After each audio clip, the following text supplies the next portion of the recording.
Bien. Estamos con Federico Comesaña. Fede, buenas noches. Buenas noches, Gabriel.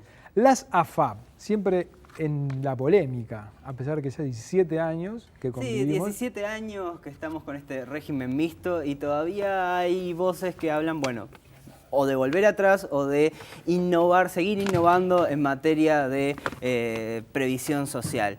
Entonces, primero que nada queríamos, bueno, hacer un recorrido viendo un poco cómo era antes este régimen nuestro de previsión social, antes del 96, antes de que se instalaran las AFAPs. En aquel momento teníamos un régimen de solidaridad intergeneracional, se llama, que lo que venía a hacer es algo simple como que la generación actual financiaba la jubilación de la generación anterior. Esto enfrentaba un problema de cara al futuro que es el que vemos en esta gráfica.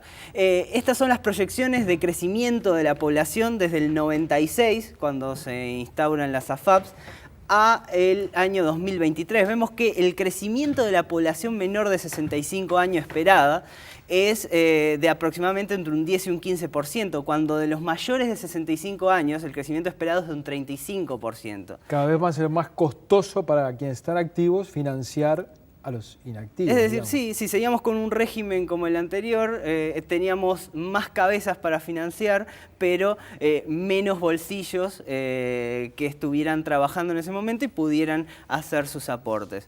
Entonces pasamos a un nuevo sistema en el cual la mitad de la jubilación hoy en día se define prácticamente en el promedio de los casos con este sistema anterior, pero la otra mitad se define de una forma distinta. Ahora es el propio trabajador quien financia a lo largo de su carrera su jubilación. ¿Y cómo lo hace? Bueno, a través del ahorro y la inversión.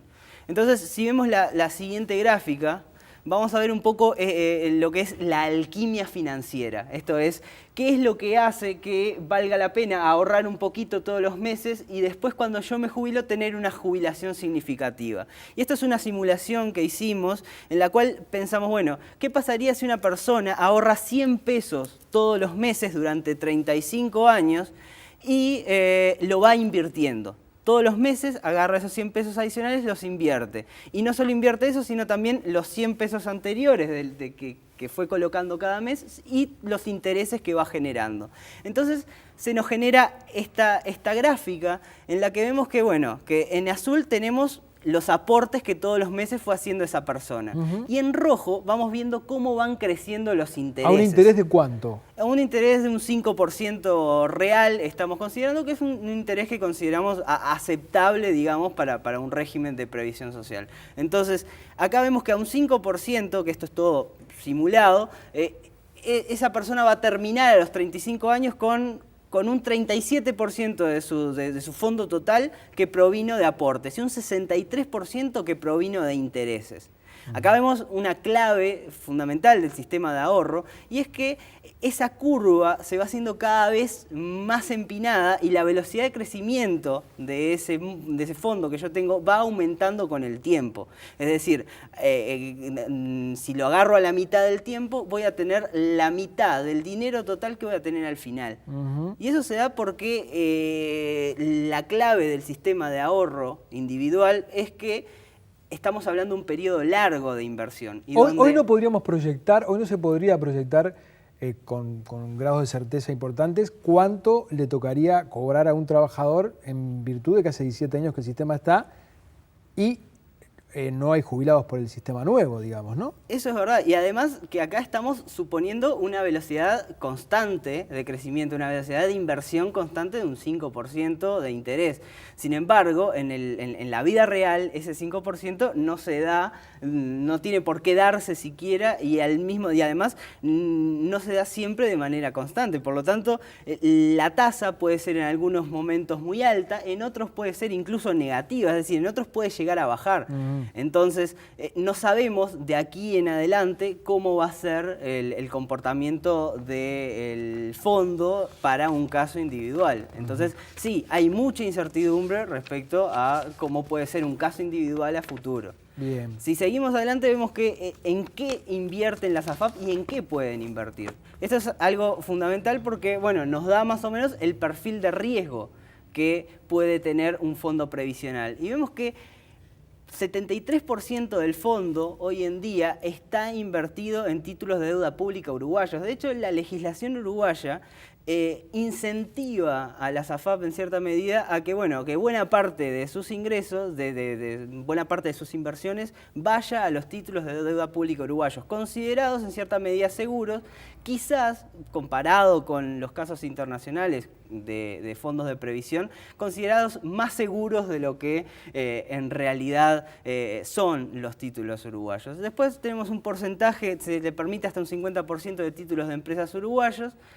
Acá tenemos un problema porque el mercado de capitales uruguayos es muy, pero muy limitado, entonces no tienen, aunque quisieran las AFAP en un fondo que hoy vale 10.500 millones de dólares, quisieran invertir la mitad en títulos de empresas uruguayas, no podrían porque no hay títulos suficientes. Después hay otras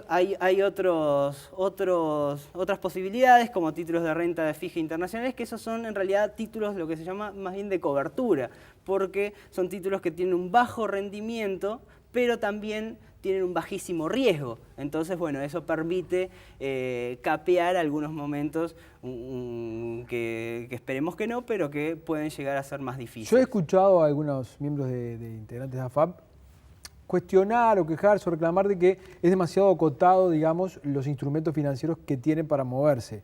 Pero esto también lo que busca es dar una cierta seguridad a quien invierte, digamos, de que ninguno va a ser una locura, digamos, ¿no? Comprar títulos, no sé, de Malasia. ¿No? Sí, en cierta medida intenta dar seguridad, pero también focaliza demasiado en títulos de deuda pública uruguayos que son menos seguros quizás de lo que uno esperaría. Nadie espera que mañana el gobierno uruguayo declare la deuda en default, sí. Pero si tenemos una crisis importante de la economía uruguaya que baje tan significativamente, que baje fuerte el precio de los títulos uruguayos, bueno, veríamos comprometida la rentabilidad del fondo, veríamos comprometida las posibilidades de jubilarse a la gente que estuviera en esa situación en ese momento. Entonces, sería preocupante, y más si tenemos en cuenta la próxima placa, en la que vemos que una cuestión fundamental, y es que el total de la deuda pública del gobierno es de 30.900 millones de dólares. El total en manos de las AFAP es de 7.600. Eso quiere decir